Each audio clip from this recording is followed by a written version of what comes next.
세상에 떠도는 기묘한 괴담들. 첫 번째 이야기. 군대 복무 중에 만났던 기묘한 스님. 아마 2006년 여름쯤 엄청 더웠던 걸로 기억합니다. 강원도 철원에서 근무를 하던 저는 상병을 달고 근무를 서고 있었습니다. 근데 군사지역이라기보다는 좀 한가한 근무지라 바람도 쐬면서 민간인도 보면서 심심한 근무를 서고 있었습니다. 강 근처였는데 갑자기 나이가 지긋해 보이는 척 봐도 60 넘으시는 스님이 땀을 뻘뻘 흘리며 오르막길을 올라오시는 겁니다. 근무를 서던 저는 항상 하듯이 여기는 군사지역 어쩌고를 나불거렸습니다. 스님은 껄껄껄 웃으시며 저를 향해 합장을 하셨고 저 역시 집에서 불교를 믿는 터라 뒤늦게 알아차리고 고개를 숙여 합장을 했습니다. 스님은 미소를 지으시며 자네는 부모님 따라 절에 좀 다닌 모양이구만이라며 웃으셨습니다. 그도 그럴 것이 저는 합장을 했는데 다른 쫄따구들은 그냥 멍 때리고 있었거든요. 날도 더우니 좀 쉬어가세. 라고 하시며 그 스님은 큰 나무 아래 그늘의 바위에 괄트 앉으셨습니다. 외모에서 풍기는 포스가 장난이 아닌 수준이었기에 저는 무심코 물어보았습니다. 어쩐 일로 여기까지 오셨습니까? 그러자 그 스님께서 저를 보면서 글쎄 발길 닿는 대로 돌아다니다 보니 하면서 저를 빤히 보시는 겁니다. 그러더니 냅다 물으시는 말이 자네는 태생이 어딘지 알고 있는가? 라고 하셨습니다. 저는 생각 없이 고향이 경북 고령입니다. 라고 말했습니다.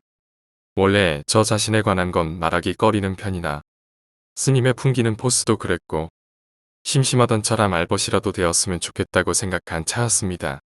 그러자 스님이 하시는 말이 고향 말고 태생 말일세. 자네에 대해 말해준 이가 없던가?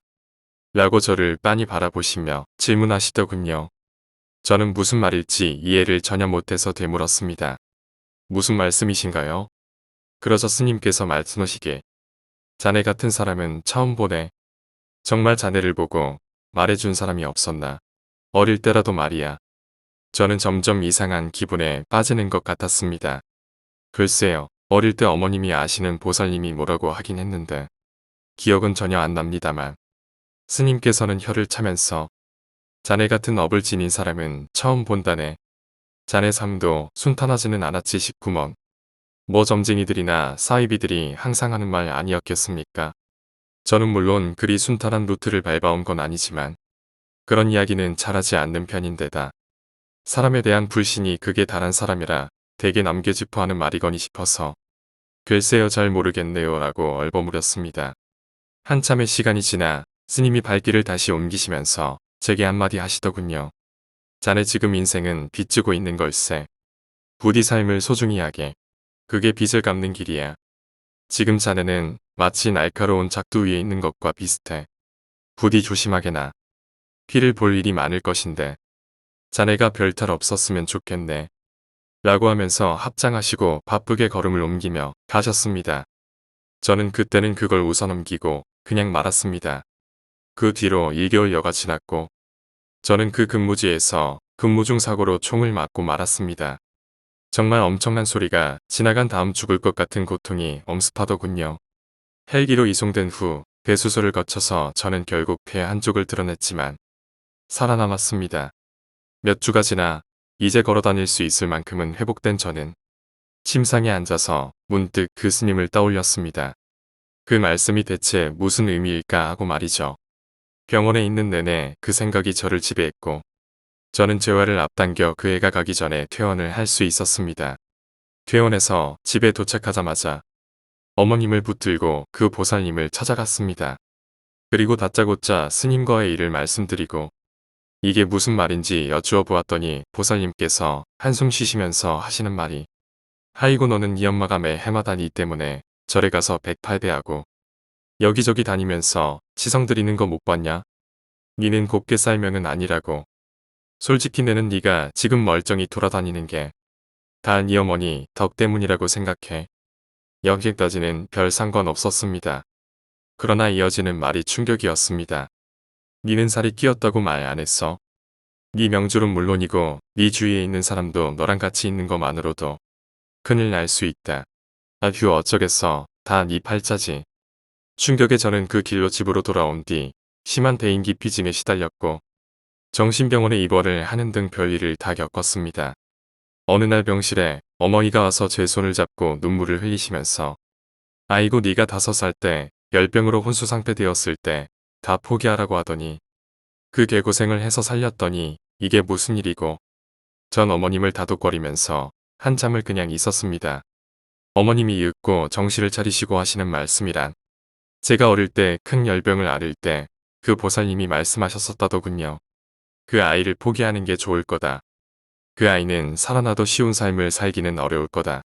항상 고난이 뒤따를 거고 주위 사람도 불행이 뒤따를 수도 있다. 그만한 업보를 지닌 내가 쉽사리 금명에서 벗어나기는 불가능할 거다.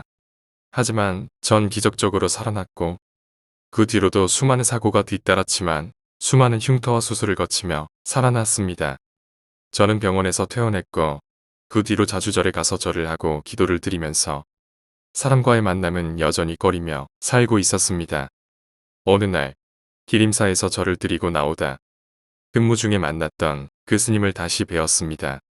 그 스님은 저를 보자마자 허겁지겁 달려오시더니 덥석 제 손을 잡고는 자네 무탈한 걸 보니 다행이야. 부디 자신의 명을 탓하지 말고 삶을 소중히 하게. 그게 자신의 운명을 벗어날 수 있는 법이야. 부디 건강하게나. 라고 하시며 나무아미타불을 읊으시며 빠르게 멀어져 가셨습니다. 저는 어안이 벙벙해서 그 스님을 찾아 뒤쫓았지만 어느새 그 스님이 사라지셨고 저는 지나가던 나무 스님을 잡고 그 스님의 외모를 장황하게 설명하며 그 스님을 찾았습니다. 한참을 설명을 들으시던 스님의 얼굴이 어두워지며 어디서 그분을 배웠느냐고 물으셨습니다. 저는 그 자리에서 기절할 뻔했습니다. 그 스님은 제 은사 스님이신데 2해 전에 입적하셨습니다. 두 번째 이야기, 야밤에는 산에 가지마. 지난주 일본으로 여행을 갔습니다. 간 이유는 외할아버지가 편찮으셔서 문병으로 왔습니다. 외할아버지가 교토 쪽에서 사셔서 놀거리가 많았습니다. 그래서 실컷 놀고 10시쯤 돌아가려대 차를 몰고 산을 가던 도중 산속에서 길을 잃었습니다. 많이 가던 길이 아니었고 결국 비포장 도로까지 나와버려 결국 형이랑 난 얼른 외할아버지 댁으로 돌아가기 위해 차를 몰았지만 나가는 길을 찾지 못했습니다. 결국 밤 12시가 되어가고 어머니랑 아버지에게 혼날 생각을 하니 무서웠습니다. 결국 야밤에 형이 차를 몰던 도중 헤드라이트가 갑자기 꺼지더니 나무가 갑자기 나오고 말았습니다. 다행히 부딪히진 않았지만 기름이 떨어지고 말았고 설상가상으로 핸드폰 배터리 마저 떨어지고 말았습니다. 한 3시간가량 동안 돌았으니 결국 형이랑 나는 차에서 내려야 할 판이었습니다. 결국 이 야밤의 산길에 어떡할 방법이 없던 찰나에 마침 주변에 민박집이 보여서 거기에 묵기로 결정했습니다. 보통 민박집 하면 아줌마나 뭐할머니 생각하겠지만 20대 초반의 아가씨가 나왔습니다. 다행히 싼 값에 거기서 묵기로 결정하고 자기로 결정했고 형은 피곤했는지 바로 골아떨이지고 나는 잠이 오지 않았습니다. 결국 마려워서 화장실을 갔는데 웬 포푸 하는 소리가 들렸습니다. 남자 목소리도 아니고 여자 목소리도 아니고 약간 중저음 같은 소리가 들렸습니다. 다 보지는 않았지만 가기엔 상당히 이상했습니다. 직감이 가지 말라고 소리를 질렀습니다. 그 뭐지? 무슨 호랑이나 사자를 만나면 벌벌 떠는 상황. 뭐 그런 느낌 비슷한 것을 받았습니다. 그림자 형태로는 봤는데 모자에다가 원피스를 입었습니다. 무슨 색깔인지는 모르지만 상당히 키 큰 사람으로 보였습니다. 난 참고로 귀신 같은 것은 안 믿는 사람입니다. 외계인은 믿지만 결국 화장실도 못 가고 방에 들어가서 이불을 뒤집어 쓰고 벌벌 떨었습니다. 그게 뭔지는 모르지만 계속 무서웠습니다. 근데 갑자기 방문 앞에 뽀뽀하는 소리가 들렸습니다. 난 계속해서 오지 말라고 빌고 또 빌었습니다. 할아버지가 어릴 때 준 염주를 속에 꽉 쥐고 제발 가달라고 빌었습니다. 그게 뭔지는 모르지만요. 결국 뽀뽀하는 소리가 줄어들고 난 잠에 빠지고 말았습니다. 근데 일어나고 보니 갑자기 웬 병실에 있는 것입니다. 난 형이랑 차를 운전하다가 나무에 부딪혀서 기절하고 말았던 겁니다. 마침 아침에 지나가는 사람이 발견해서 구조됐다고 합니다. 그러면 그 민박집이랑 그 포포포거린 사람은 대체 누구지? 아니 처음부터 헤드라이트가 고장나고 나무에 부딪힐 뻔한 게 아니라 부딪히고 난 기절을 했다는 것이 맞겠습니다. 즉 처음부터 나무에 부딪힌 순간부터 귀신에 홀렸던 겁니다. 결국 난 야밤에 절대 산에 가지 않겠다고 그렇게 다짐하고 말았습니다. 지금도 밤에 산을 가기엔 꺼려해 또 귀신에 홀릴까 봐요. 세 번째 이야기, 얼굴이 이상해지는 경험. 우리 집은 크리스천이에요. 갓난 아기 때 신부님이 저랑 여동생 중에 신부나 수녀 될 사람이 나올 수도 있다고도 했답니다. 엄마가 제가 꿈이나 이상한 얘기하면 항상 이런 얘기하면서 성수를 부리며 악마가 많이 붙을 거다 이런 얘기도 듣기도 했고요. 청주로 이사하고 얼마 안 됐을 때부터 가만히 있으면 방이 움직이는 느낌이 들었어요. 처음에는 약했는데 점점 심해지더니 방 자체가 좁아진다고 해야 하나. 방 전체가 점점 쪼그라들고 사방에 벽이 다가오는 무서운 느낌이었고 내가 뭔가에 압박당하는 느낌이 들었어요. 누가 보고 있는 느낌 진짜 무서웠어요. 잠들 때, 깨어있을 때. 수시로 그럴 때마다 무서워서 눈 감고 억지로 자려고 하면 방이 빙글빙글 돌아서 오바이트 나오기도 했었어요. 꿈도 항상 같은 꿈이었어요. 엄청 많은 사람들이 멀리 있다가 느리지만 점점 빠르게 다가오는 꿈인데 무서워서 도망가다가 항상 높고 긴 담벼락 같은 게 나오는데 누군가가 손을 내밀어요. 손을 잡고 미친 듯이 담벼락에 올라가면 언제 왔는지 내 양옆으로 쭉 앉아서 그 많은 사람들이 모두 날 쳐다보는 꿈. 그러다 놀라서 깨는 수시로 이 꿈을 꾸고 이런 일이 반복되던 상황이었고 집에서 저만 그랬어요. 2년 후에 이사가고 없어졌고요. 초등학교 2학년 때일 거예요. 이사하고 처음으로 방학한 날 당일이었을 거예요. 낮이었는데 안방에서 엄마는 옷을 바느질하고 있었고 동생은 뭔가 소꿉놀이 같은 거 하고 있었고 저도 안방에서 동생이랑 장난치다가 갑자기 너무너무 졸렸어요. 더워서 벽에 등을 대고 누워서 잤는데 그 콘셉트에 꽂으면 불 들어오는 장난감이나 사람 모양인 전구 같은 거 아세요? 잘 때 항상 켜고 잤는데 저희 집엔 천사 모양이었는데 그게 등을 대고 있던 벽 콘셉트에 꽂혀 있었어요. 자다가 꿈을 꾸기 시작했는데 제가 막 천사 모양 전구를 주먹으로 마구 치고 있었어요.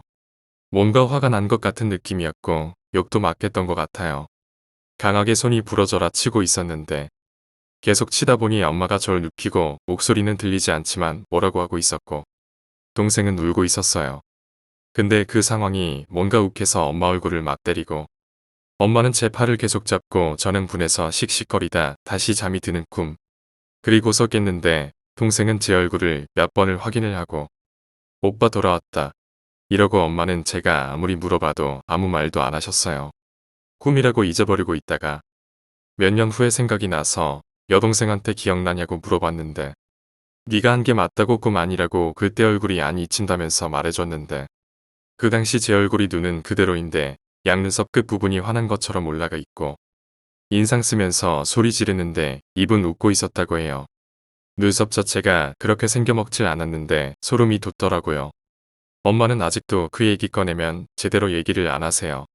2년 동안 뭔가 일이 많았던 것 같은데 저는 그 당시 기억이 저 때 빼곤 거의 안 나요. 이후로는 그런 적이 없이 잘 지내고 있어요. 네 번째 이야기, 장인어른의 실화괴담. 장인은 어렸을 적에 조치원 쪽에 살았대. 내 와이프도 거기서 태어났다고 하더라고. 그쪽이 뭐 친척들 모여 사는 곳이래. 근처에는 논밭뿐이 없고 신기한 것은 기찻길 뿐이었대. 그래서 동네 또래 꼬마들은 기찻길 주위에서 만나서 놀았는데 어른들이 위험하니까 근처도 가지 말라고 그랬대. 귀신이 나온다고 하고 누가 잡아간다고 하고 누가 기차에 치여서 죽었다고 하고 겁을 잔뜩 줬다나 봐. 갔다 온 흔적이 있거나 걸리면 뒤지게 참아잤대. 일부러 동네 꼬마들 보라고 길거리에서 때렸대. 어른들의 암묵적인 조약이었나 봐. 근데 장인어른은 가지 말라니까 더 가고 싶고 그러더래. 근데 어느 날부터 가기가 싫더래. 그 이유는 장인의 어머니가 집을 나가셨대. 남편이랑 자식들 버리고 도망을 간 거지. 너무 어린 나이에 충격이어서 일찍 철이 들었대. 엄마를 매일 원망하며 살았대. 기찻길도 흥미없고 노는 것도 흥미없더래. 장인어른이 6남매 중 둘째인데 큰 누나랑 매일 공부만 했대. 그렇게 오랜 시간이 지나고 중학생이 됐는데 옛날에 중학생이면 다 컸다고 생각했대. 그래서 방도 따로 하나 만들어줬대. 그래서 혼자 공부하며 나만의 공간을 즐기며 살고 있었대. 그때는 더 이상 엄마 생각도 나지 않더래. 어디선가 잘 살고 있겠지 하며 원망도 안 했대. 근데 어느 날부터 새벽에 3시에서 4시쯤 기차 소리가 들리더래. 기차가 지나갈 때 라인 이음새 밟으며 지나갈 때 철커덩 철커덩 소리 나잖아. 우리가 아는 기차 지나가는 소리. 그게 매일 밤 새벽에 나더래. 그 다음 날 일어나서 친구들이나 식구들에게 물어보면 자느라 못 들었다고 하고 아무도 들은 사람이 없더래. 그래서 혼자 허물 나르는 기차인가 했대. 그 시간에는 사람 나르는 기차가 다닐 시간이 아니니까 화물 아침까지 나르려고 새벽에도 하는구나 하고 생각하고 말았대. 그 뒤로 계속 기차 소리가 나면 나중에 시간 남으면 한번 보러 가야지 생각하고 있었대. 사람 나르는 기차만 봤지 화물 나르는 것은 서 있는 것만 보고 지나가는 것을 못 봐서 궁금하더래. 그러고 나서 며칠 뒤 토요일에 오늘은 기차 소리 나면 가봐야겠다 하고 일찍 잤대. 그리고 3시쯤에 일어나서 방바닥에 귀를 대고 있었대. 희미하게 기차 소리가 들리길래 얼른 옷을 입고 나갔대. 거리는 한 1km 정도 되는 거리인데 막 달려갔대. 조치원역이 아니라 그냥 기찻길로 갔대. 그때는 물다리 담그런 거 없이 그냥 지나가는 기찻길이었대. 막 달려서 도착하니 아직도 도착은 안 하고 저 멀리서 소리만 들리더래. 점점 불빛이 보이고 가까이 오더래. 기차가 앞을 지나가는데 놀랬대. 분명 화물기차인데 화물은 없고 서 있는 사람 앉아있는 사람 등등. 사람들만 화물기차 위에 앉아서 타고 가더래. 장인어른은 돈 없고 못 사는 사람들이 다른 지역 갈 때 타고 가나 보다 했대. 속도는 사람 달리기 수준으로 지나가더래. 한참을 보면서 저 사람들은 어디로 가는 걸까 생각하고 있을 때 장인어른 엄마가 보이더래. 눈을 의심하고 다시 보니까 엄마가 맞더래. 손을 흔들며 엄마 부르려고 하니까 엄마가 장인어른을 먼저 보더니 빨리 집에 가라고 위험하다고 막 그러더래. 말소리는 잘 안 들리는데 손짓이나 입모양이 빨리 들어가 추워 위험하니 저리 가라고 하는 것 같더래. 오랜만에 엄마를 봐서 너무 좋았대. 그리고 조치원역에 내려서 집으로 오는 기분이 들더래. 아 이제 집에 돌아오시는구나. 얼른 집에 가서 기다려야겠다. 내일 일어나면 엄마 와 있어서 누나하고 동생들 깜짝 놀라겠지? 하고 신나서 한 걸음에 집으로 돌아오셨대.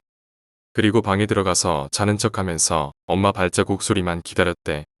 엄마 오시면 나도 방 생겼다고 자랑해야지 하고 있을 때 발자국 소리가 들리더래.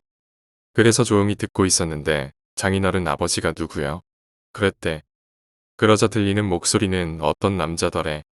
그래서 나가봤더니 장인어른 아버지가 들어가라고 화를 내더래. 얼른 자라고. 그래서 무서워서 자고 아침에 일어났는데 친척들이 다 와서 울고 있더래. 무슨 일인가 봤더니 무슨 관도 있고 다들 울기만 하더래. 그날부터 집은 초상집이 된 거야. 장인어른이 물어봤더니 엄마가 돌아가셔서 왔다고 장례식 해야 한다고 하더래. 집을 나가셔서 다른 집에 살림을 차리셨대. 어떤 남자랑 사는데 그 남자 자식들이랑 다 같이 살았대. 근데 그 남자가 암 걸려 죽었나 암튼 아파서 죽었대. 그러자 엄마는 천법신세로 자식들한테도 무시당하고 살다가 다들 일나가고 없을 때 목을 메고 자살을 하셨대. 근데 그 자식들이 우리 엄마도 아니고 당신네 가족이니까 당신네들이 장례를 치러라 하고 떠넘기고 간 거래. 장인어른은 2번 놀랬대. 분명히 기차에서 봤는데 이건 뭘까? 가족들이랑 친척들한테 그 말을 했는데 꿈을 꾼 거 아니냐며 무시하더래. 그렇게 장례가 끝나고 의아해하면서 살고 있었대. 정말 꿈일까? 아님 진짜일까? 아님 헛것을 본 걸까? 너무 궁금해서 기차에 대해서 공부하기 시작했대. 과연 그런 화물기차도 있고 어디로 가는 기차이며 그런 관심을 가지며 공부를 했대. 엄마가 그때 타고 있던 그 시간에 어디서 어디로 가는 기차일까 궁금해서 지금도 궁금하다고 하시더라고. 내가 귀신을 본 것일까? 내가 그때 기찻길에 가지 않았다면 안 죽었을까? 별별 생각을 하면서 기차에 관심을 가지며 공부를 했대. 결국엔 철도대학까지 가셨고 지금은 철도공사 소장님이시지.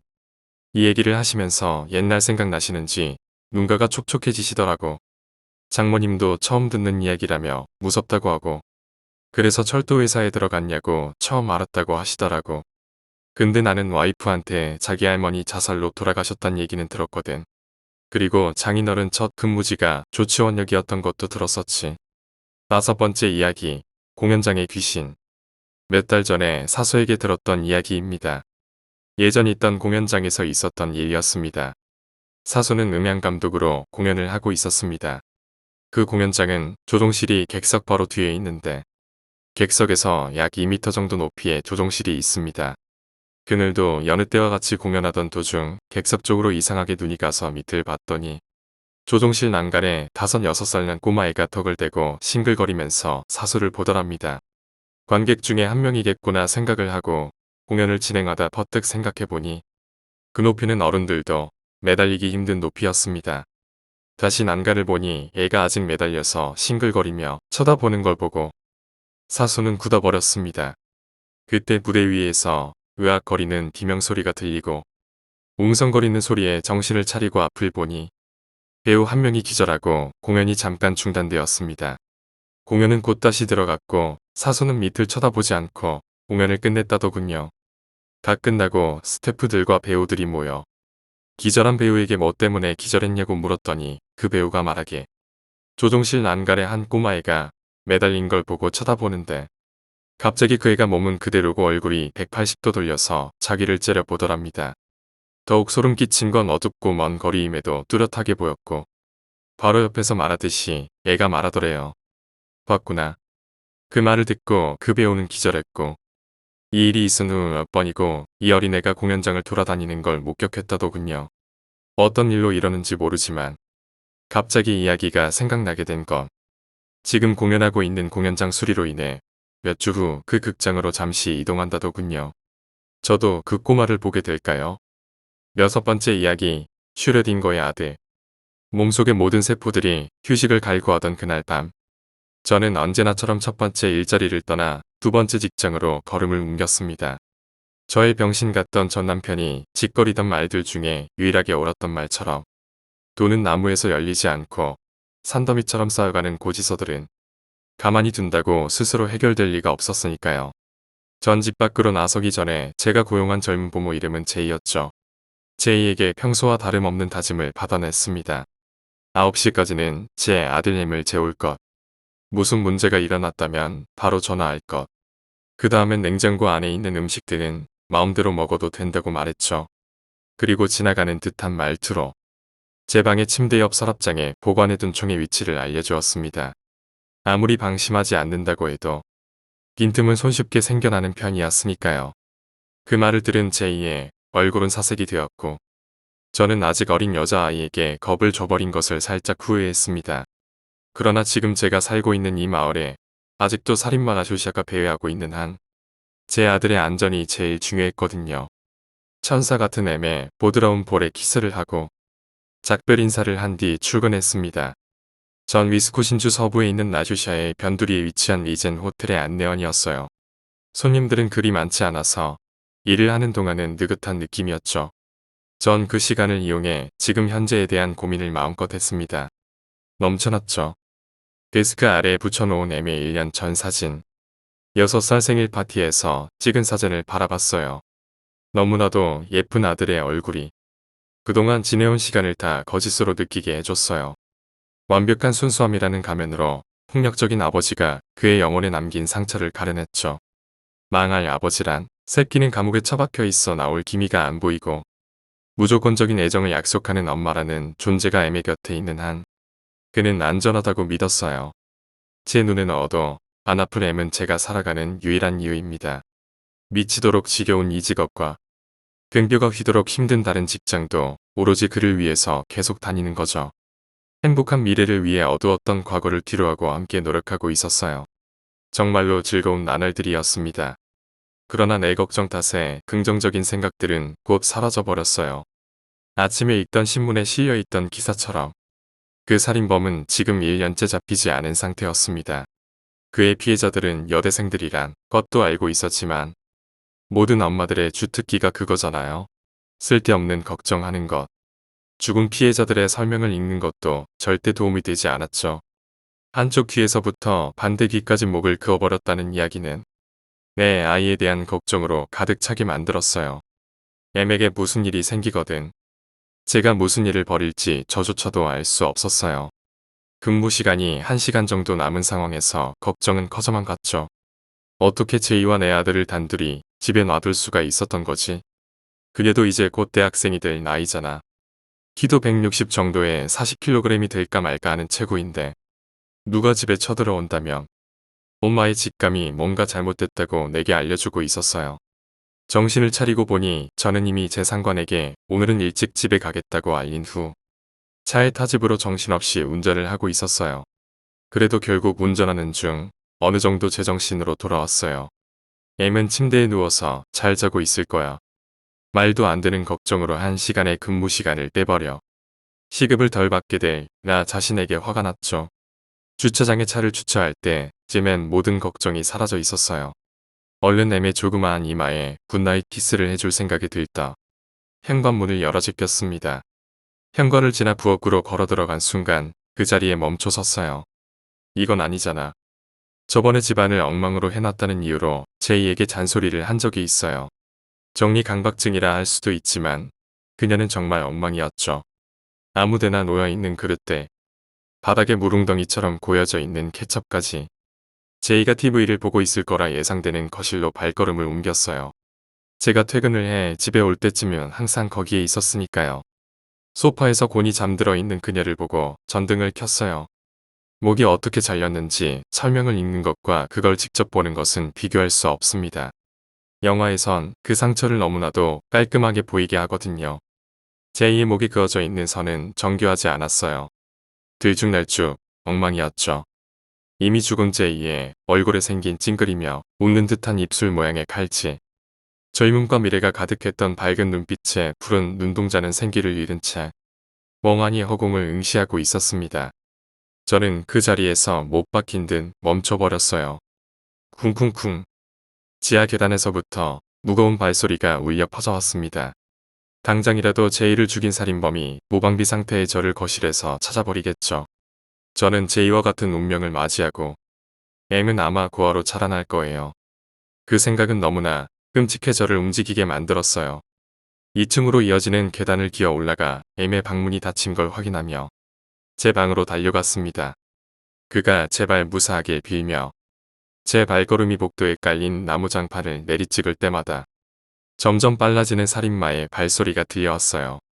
방문을 부술기세로 열고 닫아버린 후 제 침대 옆 서랍장으로 곧장 달려갔어요. 손에 들린 권총은 믿을 수 없을 정도로 차갑게 느껴졌습니다. 제 것이 아닌 것 같은 어색함이 느껴져 왔죠.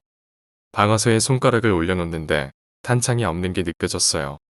한 손으로 서랍장에서 탄창을 찾아 총에 삽입하는 순간 방문이 열렸습니다. 순간적으로 망설여졌습니다. 남자는 뭔가 이상해 보였죠. 방은 어두웠지만 그의 눈은 여전히 볼 수 있었어요. 눈부시게 밝은 초록색의 눈이었지만 그게 왜 저를 멈추게 한 건지는 알 수 없었어요. 피가 흐르는 칼을 손에 쥔 채로 그는 제게 다가왔습니다. 타락해버린 그의 얼굴에 미치 광희의 웃음이 번졌죠. 기회는 단 한 번뿐. 반짝반짝 빛나는 눈에 조준을 한 뒤 방아쇠를 당겨버렸어요. 울려 퍼지는 총성이 귀를 멀게 할 것 같았죠. 영화가 틀린 점이 하나 더 있다면 총알이 사람을 통과할 때 나타나는 반응이에요. 귀가 그의 상처에서 솟구쳐 오르며 뒤로 날아갈 것을 예상했지만 살인자의 목이 뒤로 살짝 꺾이며 바닥으로 마치 감자가 가득 찬 봉투처럼 쓰러질 뿐이었어요. 라쇼샤 살인범이 바닥에 쓰러져 총 맞은 곳으로부터 피가 새어나오는 것을 예상하며 불을 켰습니다. 그의 얼굴은 목격자들이 묘사한 것과 똑같았어요. 경찰이 내놓은 몽타주와 신기할 정도로 똑같았죠. 그의 죽은 시체 위에 환희를 느끼며 서 있었어요. 그 승리감은 오래가지 못했지만요. 이 목숨에 대한 두려움으로 인해 M을 잊고 있었어요. M의 닫힌 방문으로 천천히 걸어가면서 제 머리는 미쳐가고 있었어요. 내 속에서 두 개의 목소리가 대화를 하기 시작했습니다.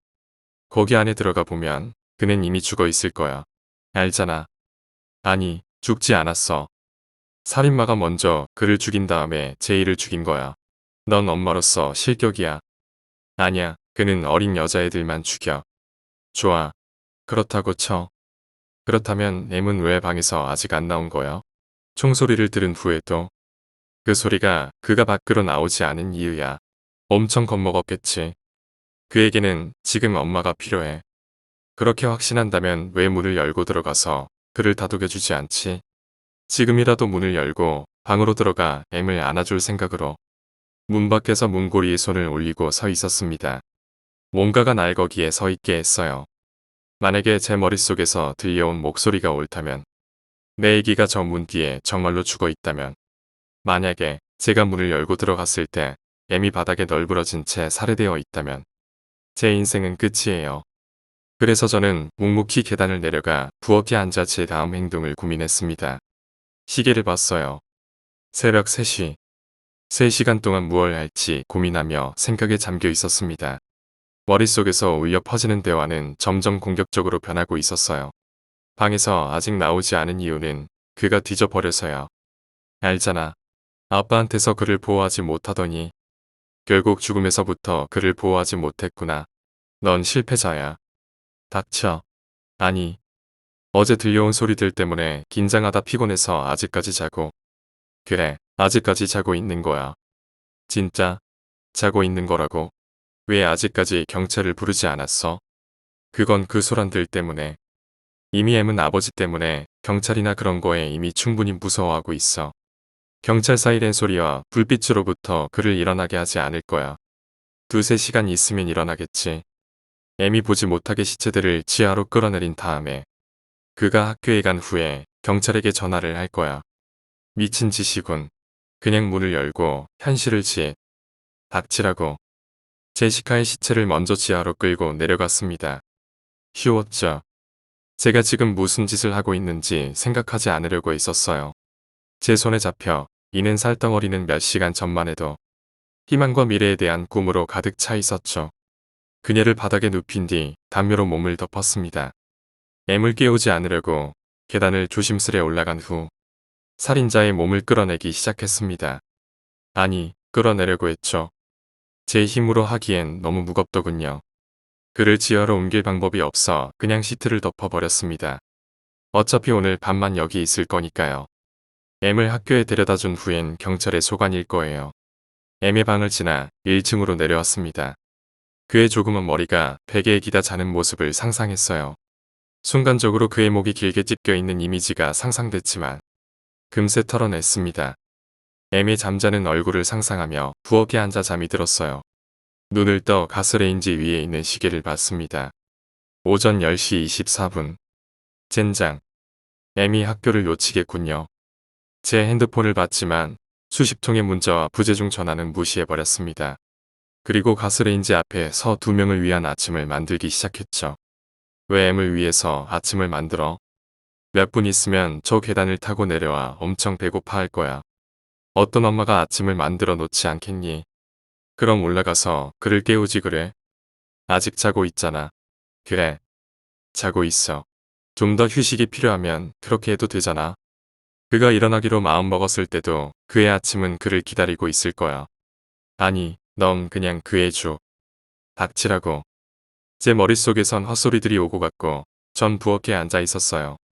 12시가 1시가 됐고 1시는 2시가 됐죠. 머릿속에서 울려오는 두 개의 의견은 절 미치기 직전으로 만들었습니다. 갑자기 벨소리가 울렸어요. 깜짝 놀라 의자에서 벌떡 일어났습니다. 시계를 봤어요. 9:00 PM. 아무것도 못 들은 척을 하고 있는데 벨소리는 점점 커져만 갔어요. 화가 치밀어 올랐습니다. 누가 됐던지 간에 M을 깨우고 말 거야. 짜증이 가득한 채로 현관문을 열어 제꼈습니다. 현관 앞에는 제이의 아버지가 서 있었습니다. 그는 집 안으로 걸어 들어오며 제이가 어디에 있는지 알려줄 것을 요구했습니다. 조용히 해달라고. 아들이 여전히 자고 있다고 사정을 했지만 들어주지 않았어요. 자기 딸이 어디 있는지 알려주지 않으면 경찰을 부를 거라며 협박을 했습니다. 전 제발 조용히 해달라고 애원했죠. 그를 2층으로 안내하며 조용히 해달라고 한 번 더 부탁했어요. 그는 제 말을 듣지 않았죠. 제 방에서 뭘 좀 가져와야 한다고 그에게 말했습니다.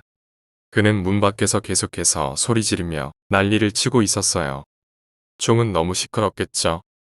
살인마의 칼을 집어든 뒤에 숨기고 그를 방 안으로 초대했습니다. 그의 가슴에 칼을 찔러 넣었습니다. 그는 바닥으로 쓰러지며 비명을 질렀죠. 그에게 조용히 하라고 속삭였어요. 생각들이 솟구치기 시작했습니다. 기관의 목소리가 제게 마지막으로 말을 걸었어요. 이제 내가 저질러버린 거야. 넌 이제 평생 감옥에 처박혀 있을 거라고. 무엇 때문에? M은 그의 가슴에서 칼을 잡아 빼곤 그의 머리로 수십 번 내리찍었습니다. 낙관의 목소리는 머릿속에서 울려 퍼지지 않고 입 밖으로 내뱉어졌습니다. 그는 안 죽었어. 살아있어. 살아있다고. 살아있단 말이야. 이미 11년 전에 일어난 괴담 같은 이야기지만요. M과 저는 그때부터 조용하고 평화로운 삶을 이어가고 있답니다. 말이 나온 김에 하는 말인데요. 당신이 이 개 같은 초인종을 그렇게 시끄럽게 누르지 않았으면 했어요. 졸업식 전에 M은 좀 쉬어야 하잖아요. 제 아이가 얼마나 자랑스러운지 이미 보셨겠지만 그의 학사모아 가운을 아이 방문에다가 달아놨어요. 곧 일어나서 신난 듯이 그것들을 걸쳐 입어보겠죠. 아, 웨퍼너는 방문 금지라는 사인이 눈에 들어오지 않던가요?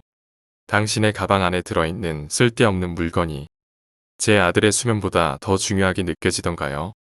만약 내가 그렇게 시끄럽게 굴지만 않았다면 넌 내 침대 위에 묶여있지 않았을 거야. 한 가지만 확실하게 해두자. 이 칼은 내 가슴을 찌를 거야. 관통할 정도로 아주 깊이 말이지. 내가 비명을 지른다면 살아있다는 것을 후회하게 만들어줄 자신이 있어. 소리를 내면 안 되지. M을 깨울지도 모르잖아. 게다가 지금 내 아들은 지금 자고 있으니까. 응, 자고 있는 거야.